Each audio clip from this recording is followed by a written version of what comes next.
Hey everyone, welcome to another episode of Banking on Experience. I'm your host again today, James Gilbert. Today we're going to be talking about how financial institutions can give employees new meaning and improve morale with the work from home environment. Pretty important topic since this is not going to end. So stay tuned. Excited to have you guys.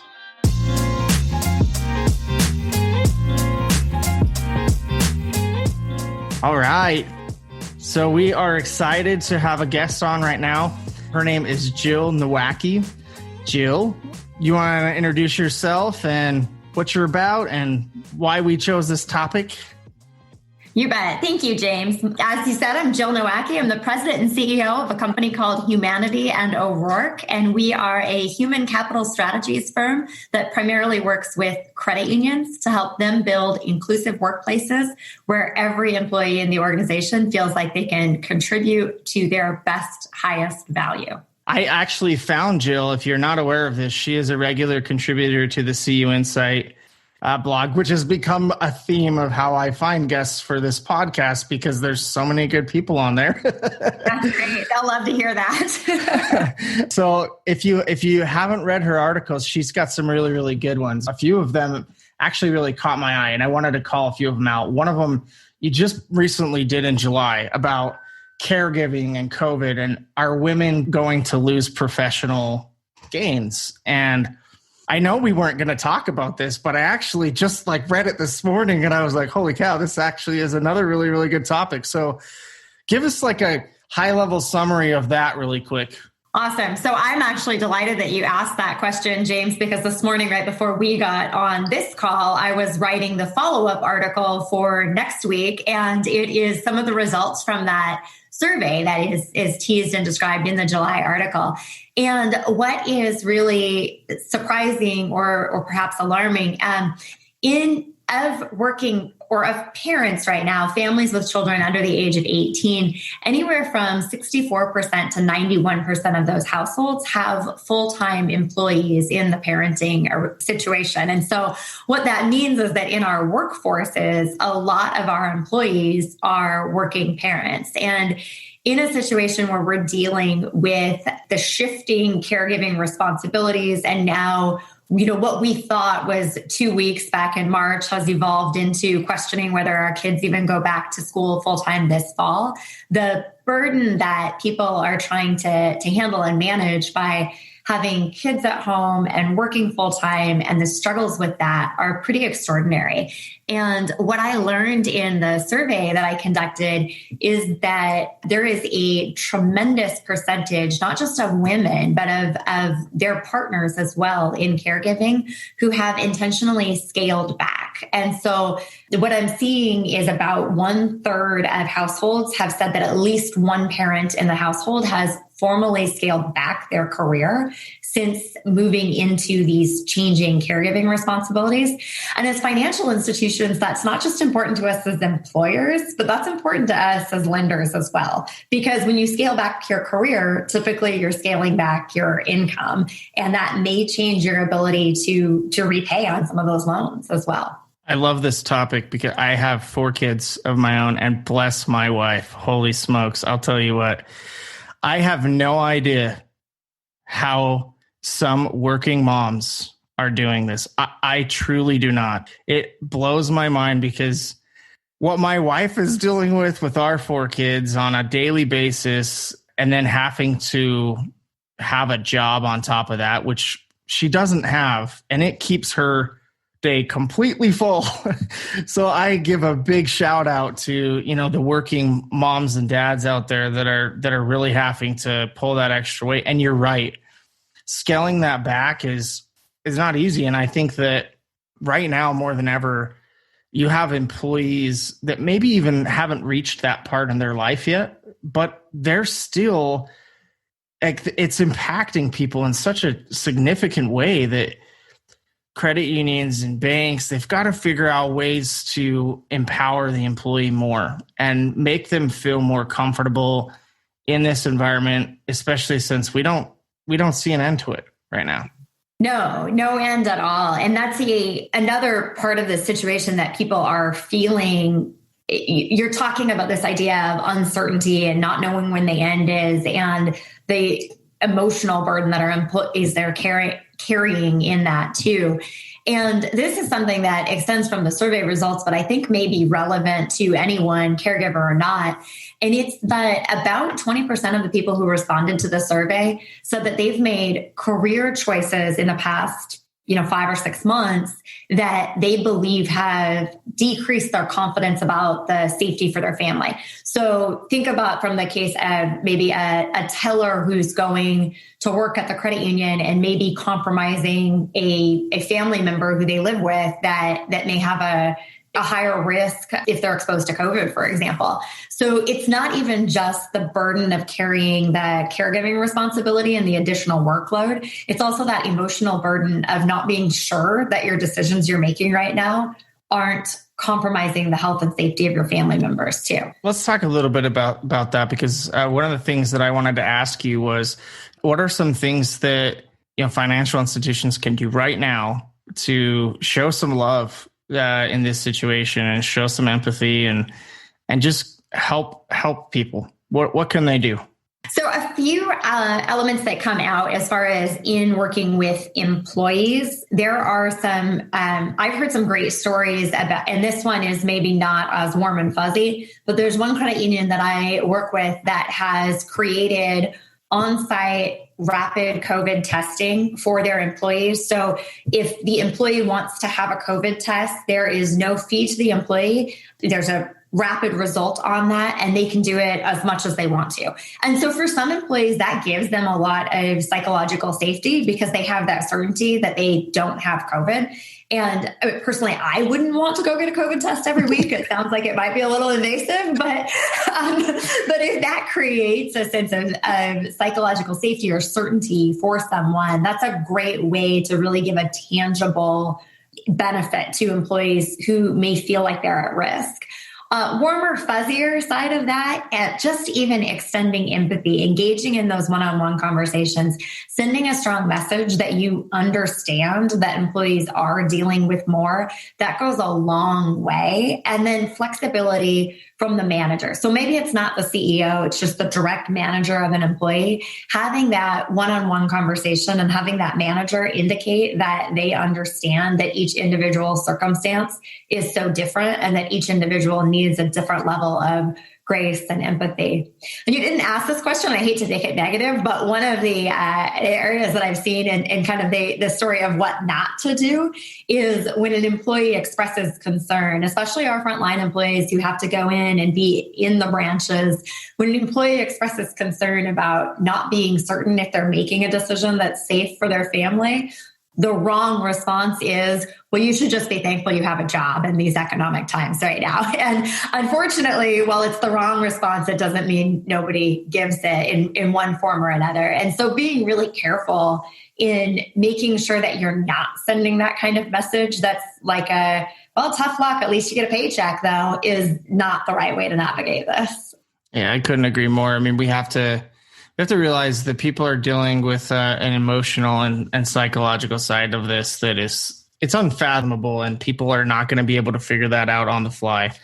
And that's okay. You don't have to know all the right answers, but what you definitely have to do is I've seen credit unions even go a smaller scale than a COVID test, but simply having a station at the very beginning of a branch, if somebody does come in to, sanitize and free masks for people, that seems like it's almost like member experience, right?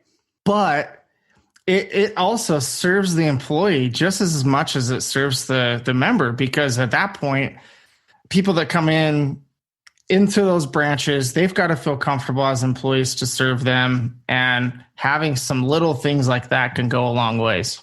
Absolutely. And credit unions that are willing to make this statement, like we will require masks, hand sanitizers, we'll offer drive-up services for, like concierge walk-up services or curbside services. Those are elements that, yes, they can be stated in a way that demonstrates they're enriching the member experience and protecting the members.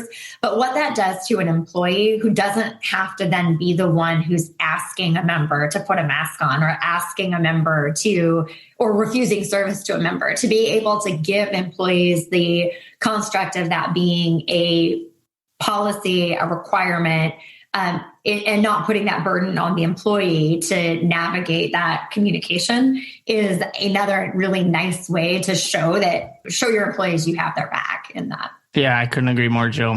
The next kind of topic that I want to talk about is similar in nature, but there's some changes that have happened with work from home that I don't think are being communicated to the public very much. I mean, look, like credit unions and banks are doing huge lifts to keep this economy afloat.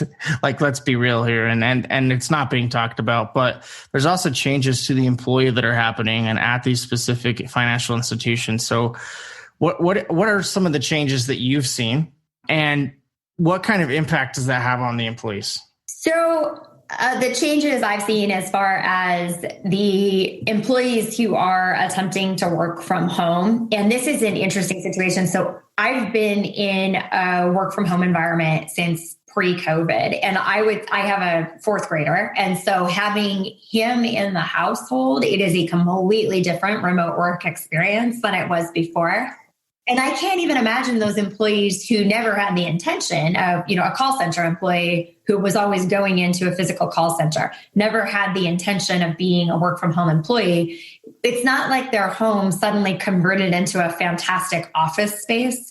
So you have people who are working out of closets, working out of bedrooms, sharing the kitchen table with a spouse and a child who's homeschooling at the same time.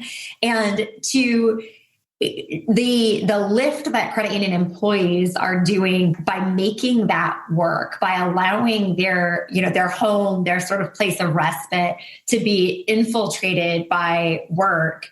And then also to try to navigate these call center calls while there's kids crying or dogs barking in the background is another area that it's difficult for the individual employee, but it's also creating a situation where the organization itself is trying to figure out how to still maintain the same service level standards that their members have expected before. Because when you have everybody working out of the corporate call center, people aren't expecting dogs barking in the background or delivery drivers ringing doorbells. But in this environment, the employees are having to navigate through those distractions, and organizations are trying to figure out how to continue to meet member expectations with those potential distractions going on in the background too. And so it's definitely something that I would like to think that the best of humanity is understanding that we are all navigating these really challenging circumstances. And so I'd like to think that most of our members, most of the consumers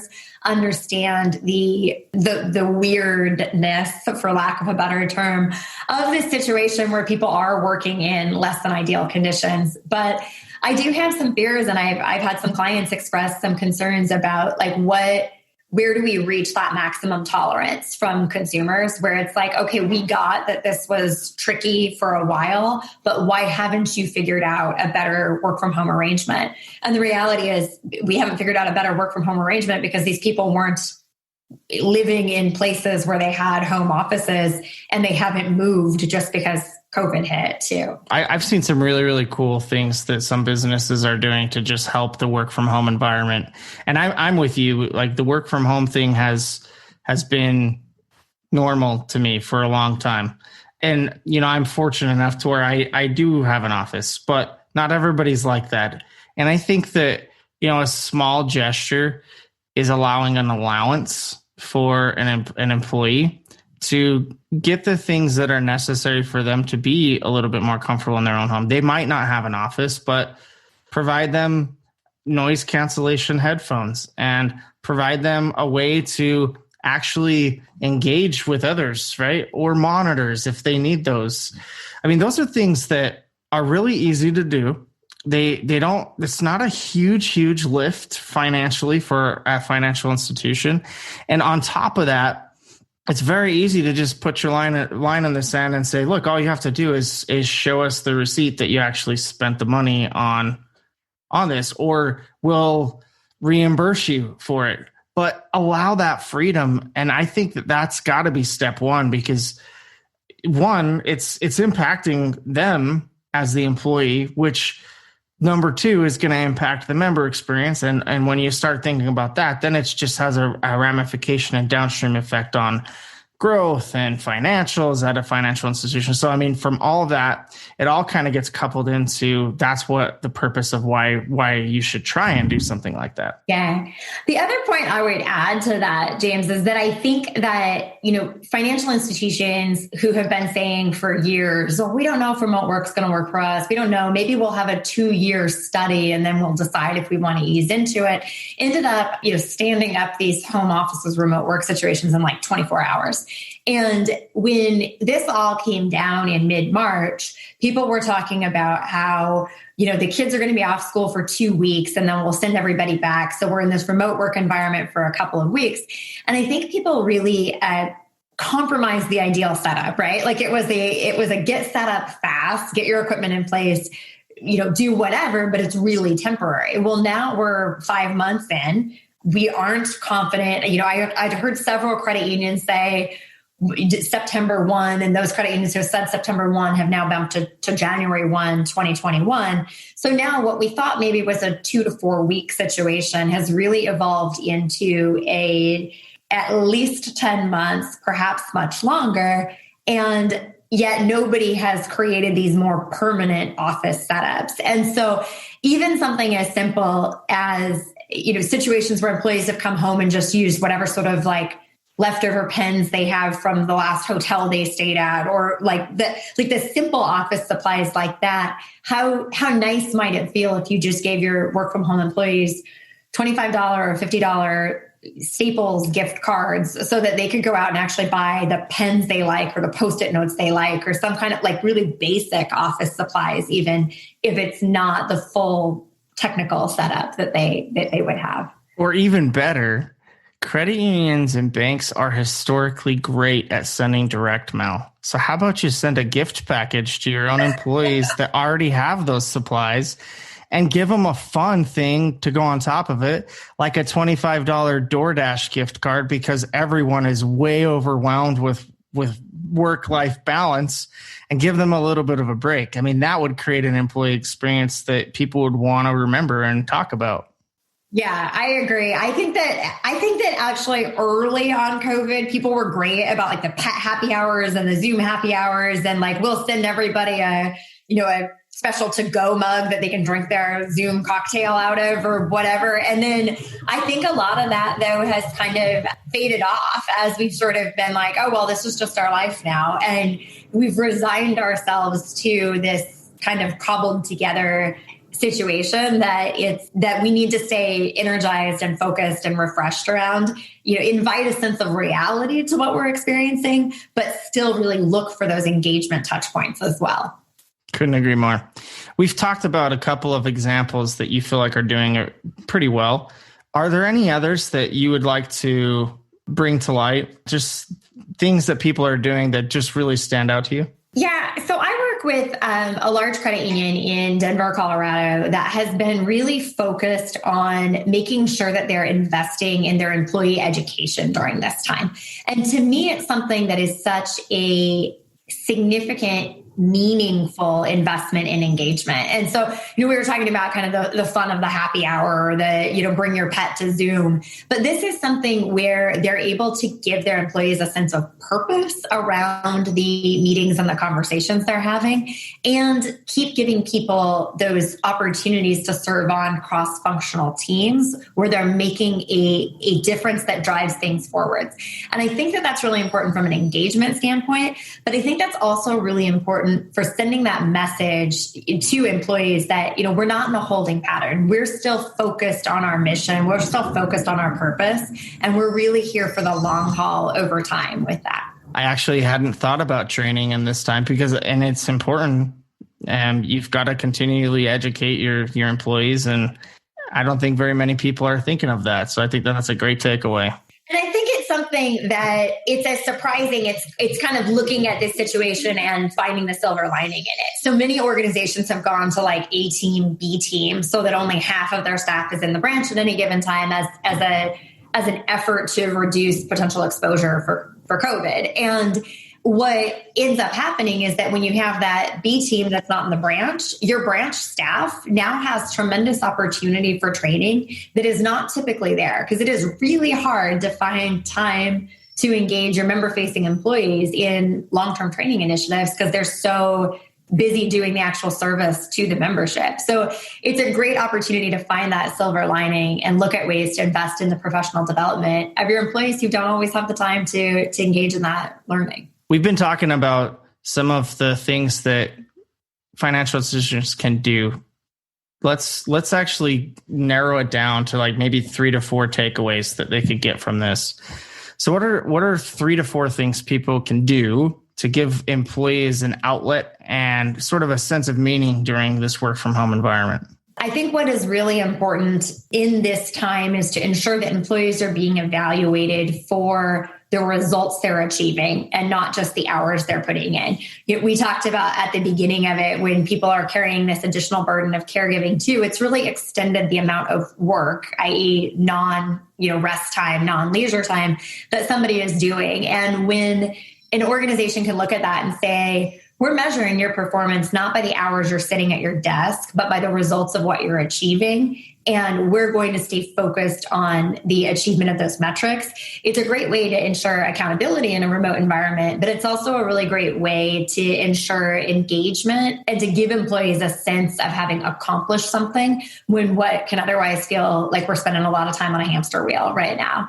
Somewhat related to that, but there is a reality that in a remote environment, any sort of non-inclusion or can be really amplified. So if a manager has a team of 5 or 6 people, the manager may feel well connected, but not realize that he or she keeps going to the same person over and over again. And so a really intentional approach to carve out one-on-one time with every employee that maybe wasn't intentionally scheduled when you were in the office because you'd walk by somebody's desk and see them and ask them how their weekend is, but making sure you're really intentional in carving out that time with every employee is really important too. And then third, I think it's important to, as leaders, to keep the focus on the horizon, to recognize and acknowledge this reality that we're in and that things are uncertain right now, but to keep that focus on the bigger purpose of why we exist, the members we're here to serve, and the difference we can make in their lives. That's a good way to keep people's eyes up, eyes on the horizon, and not so focused and bogged down by the craziness and the uncertainty of what we're currently experiencing too. Yeah, I love it because you're creating a framework with those 3 things, which I love. I don't know if you meant to do that, but it was beautifully done.